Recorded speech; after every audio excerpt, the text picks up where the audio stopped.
আপনি আপনি আপনি আমি কার পারমিশন নিতে হবে? কার আপনার ঘরে ঢুকে নিতে হবে? আপনার ঘরে দেখেন ভিডিও বের কর। রীতিমতো আমি মৌখিকভাবে একটা পারমিশন নিয়েই সেই ছবি আমি ঠিক অফিসের বাইরে থেকে করি।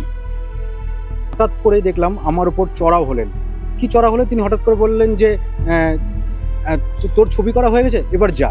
রীতিমতো তুই তোকারি করে প্রথমে কথাটা শুরু করলেন। দাঁড়ান দাঁড়ান দাঁড়ান দাঁড়ান কি আমার ঘরে ভিডিও করেছে জেনে করেছে ফোন বের কর। দাঁড়ান দাঁড়ান এক মিনিট ঘরে ভিডিও তুই তোকারি করবেন না একদম। তোকে তুই করবো, তুই অনেক দিনের আগে তুই ফোন দেওয়ার সময় ভিডিও ফোন দেখ। আমি রীতিমতো অবাকই হলাম যে হঠাৎ করে উনি আমার সাথে তুই তোকারি করে কেন কথা বললেন। তোর পরে আমার ঘরে ভিডিও বেরাম এই খাতে তুমি বার করতে তুমি মেডিকেল করতে যাও। দাঁড়ান দাঁড়ান এক মিনিট বলে উঠলেন যে আমি তোকে ছাড়বো না, তোর উপর আমার অনেক দিনের রাগ আছে, তুই এইভাবেই আমার উপর লেগে থাকিস।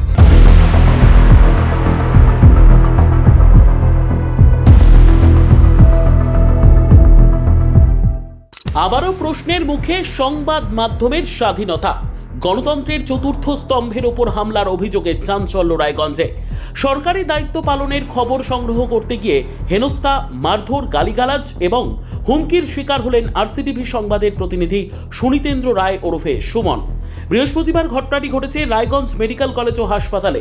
এই ঘটনায় হাসপাতালের জন্ম ও মৃত্যু শংসাপত্র শাখার কর্মী শর্মী চক্রবর্তীর বিরুদ্ধে রায়গঞ্জ থানায় লিখিত অভিযোগ দায়ের করা হয়েছে। ইতিমধ্যেই তদন্ত শুরু করেছে পুলিশ। অভিযোগ অনুযায়ী বৃহস্পতিবার সরকারি নির্দেশে উত্তর দিনাজপুর জেলার বিভিন্ন সরকারি দপ্তরে জন্ম মৃত্যুর শংসাপত্র সংক্রান্ত নথিপত্র যাচাই ও তল্লাশি চলছিল।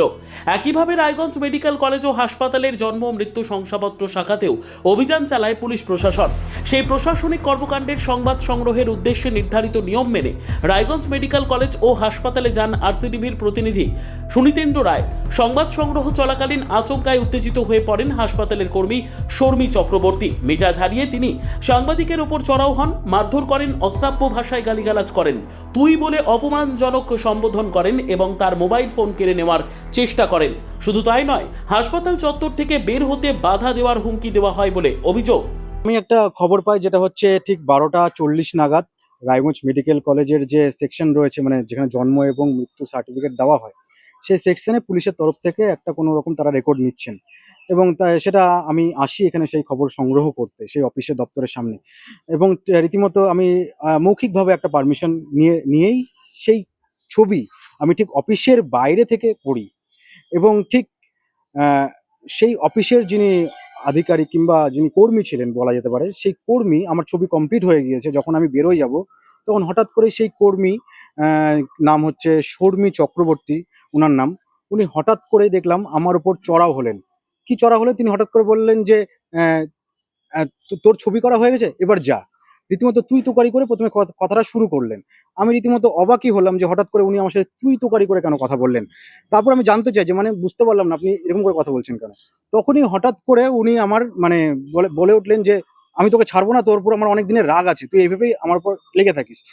এবার সেটাও আমি বুঝতে পারলাম না যে উনি কি বলতে চাইছিলেন। তো তারপরে আমি হঠাৎ করে ওনার এই দুর্ব্যবহারটা যখন আমি ক্যামেরা বন্দি করতে যাই, তখন উনি কি করলেন, আমার ফোনটা রীতিমতো বের করতে দিলেন না, ফোনটা রীতিমতো আটকে রাখলেন।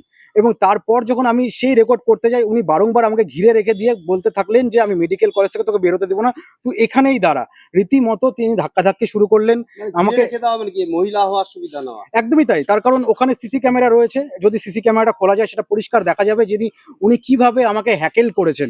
একেবারে মহিলা বলেই তিনি রীতিমতো আমাকে ধাক্কি করতে শুরু করেন। যেহেতু উনি মহিলা, সেহেতু আমারও কোনো রকম কোনো ওনাকে ধাক্কা পুশ করা কোনো রকম কোনো টেন্ডেন্সি কিংবা কিছু ছিল না। আমি চুপচাপ দাঁড়িয়ে থাকি, উনি রীতিমতো কিন্তু হ্যাকেল করতে থাকে। ওখানে প্রচুর পরিমাণে লোক ছিল এবং ভেতরে পুলিশও ছিল সেই মুহূর্তে। এবং তারপর কিন্তু আমি কিন্তু পুলিশের কাছে সাহায্যের দাবি করি যে স্যার এটা কি হচ্ছে, আমাকে ধাক্কা। তখন পুলিশ দৌড়ে এসে তাকে আটকানোর চেষ্টা করে, কিন্তু তারপরেও কিন্তু তিনি থামেননি, রীতিমতো আমাকে ধাক্কাধাক্কি করে, আমার মোবাইল আটকে দেয় দীর্ঘক্ষণ। আমি যাতে ক্যামেরাটা না করতে পারি, উনি যাতে যে দুর্ব্যবহার কিংবা আমার উপর যে টর্চারিংটা যে শুরু করলেন সেটা যাতে আমি ক্যামেরা না করতে পারি সেটা চেষ্টা করতে থাকেন। দাঁড়ান দাঁড়ান দাঁড়ান দাঁড়ান কি আমার ঘরে ভিডিও করেছে জেনে করেছে ফোন করছে আপনি আপনি আপনি আপনি আমি কার একজন সাংবাদিক যখন নিজের পেশাগত দায়িত্ব পালন করছেন তখন তার উপর এই ধরনের হামলা শুধু একজন ব্যক্তির ওপর আক্রমণ নয়, সংবাদ মাধ্যমের স্বাধীনতার ওপরও সরাসরি আঘাত বলে মনে করছে সাংবাদিক মহল। সরকারি প্রতিষ্ঠানের একজন কর্মী কিসের ভিত্তিতে একজন সংবাদকর্মীর সঙ্গে এমন আচরণ করলেন তা নিয়ে ইতিমধ্যেই নানা প্রশ্ন উঠতে শুরু করেছে। সবচেয়ে বড় প্রশ্ন, প্রশাসন যখন নিজস্ব দায়িত্ব পালন করছে এবং সংবাদ মাধ্যম সেই কর্মকাণ্ড জনসাধারণের সামনে তুলে ধরার কাজ করছে, তখন একজন কর্মীর এত তীব্র আপত্তির কারণ কি? সেখানে এমন কি ছিল যা সংবাদ সংগ্রহের বিষয়টি সামনে আসতেই তিনি উত্তেজিত হয়ে পড়লেন? কোনো তথ্য প্রকাশ্যে চলে আসার আশঙ্কা ছিল, নাকি অন্য কোনো কারণ কাজ করছিল? এই প্রশ্ন এখন ঘুরপাক খাচ্ছে বিভিন্ন মহলে। যেহেতু পুলিশ সেখানে ছিলেন, পুলিশ সিজ করছিলেন জন্ম এবং মানে মৃত্যুর যে ডেথ সার্টিফিকেট সেগুলো সিজ করছিলেন, সেখানে দাঁড়িয়ে এই ধরনের কোনো রকম আইন বিরুদ্ধ কোনো কাজ, তিনি অবৈধ কোনো কাজ করে থাকতে পারেন, সেটা হয়তো তিনি আশঙ্কা করছিলেন। সেই ছবি হলে পরে হয়তো তিনি ফেঁসে যেতে পারেন, সেজন্য হয়তো আমার কাজে বাধা দেওয়ার চেষ্টা করছিলেন। আমরা যাতে সত্যটা সামনে যাতে না আনতে পারি সেজন্য হয়তো উনি চেষ্টা করছিলেন যাতে কোনোভাবে সেটা আটকে দেওয়া যায়। অনেক রকম কারণ হতে পারে। আমি চাইছি যে যেভাবে একজন সাংবাদিক কাজ করতে গিয়ে হ্যাকেল হচ্ছেন, কি আটকাতে চাইছেন, কোন সত্যটাকে তিনি আটকাতে চাইছেন, কোন খবরটা যাতে পরিবেশিত না হয় সেটা তিনি চাইছিলেন।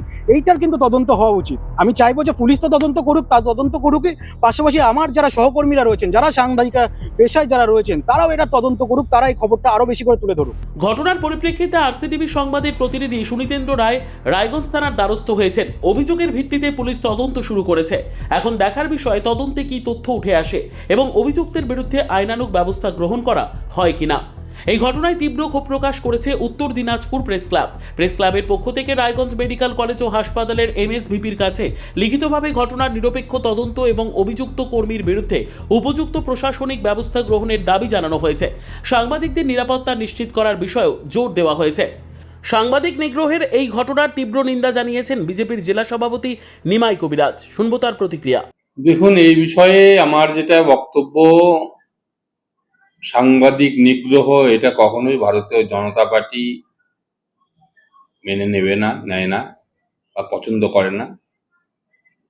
তো যদি এরকম কোনো ঘটনা ঘটে থাকে, তার ঘটনার জন্য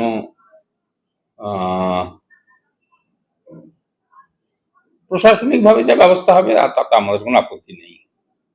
কারণ ভারতীয় জনতা পার্টি ভয়মুক্ত পরিবেশ গঠন করবার লক্ষ্যেই আমরা ক্ষমতায় এসেছি এবং সাংবাদিকরা গণতন্ত্রের একটা পিলার। স্বাভাবিকভাবে গণতন্ত্রকে রক্ষা করবার জন্য সাংবাদিকদের একটা বড় ভূমিকা আছে। সাংবাদিকরা সঠিক সংবাদ পরিবেশন করবে, এটাই বাস্তব। সেই ক্ষেত্রে কি ঘটনা ঘটেছে আমি জানি না, আপনারা বলছেন। যদি কোনো অঘটন এরকম ঘটে থাকে তাহলে বাঞ্ছনীয় নয়।